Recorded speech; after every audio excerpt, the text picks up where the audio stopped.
Nauna na pong sinabi ni Ombudsman Boyeng Rimulya na naka-standby na ang mga arresting officer na aaresto nga kay Bato, kay Jinggoy Estrada, kay Villanueva at kay Chis Escudero.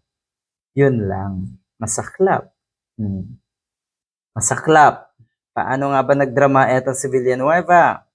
Paano nga ba nagpaawa etong si Jinggoy? Paano nga ba birahin netong si Escudero, si dating Speaker Romualdez? O sana maalala nyo yun, ano ho? Dahil ngayon, mukhang tututuhanin talaga kayo ng Blue or Senate Blue Ribbon Committee. Ulitin ko lang, naka-standby na po ang arresting officers kung sakaling naandyan na yung arrest warrant. At hindi na yan magtatagal. Hindi na yan magtatagal. Isa pa itong si Senate pro tempore na si Senator Ping Lacson, isa pa siya.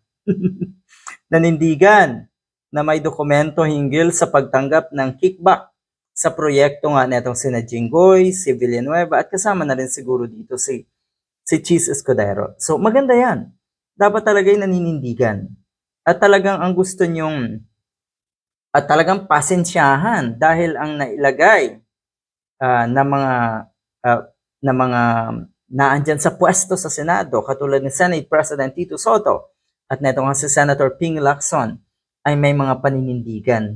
Alam na alam nila ang tama at mali. Ang sinasabi nga ni Senator Tito Soto, Senate President, ang sinasabi niya, problema nyo yan.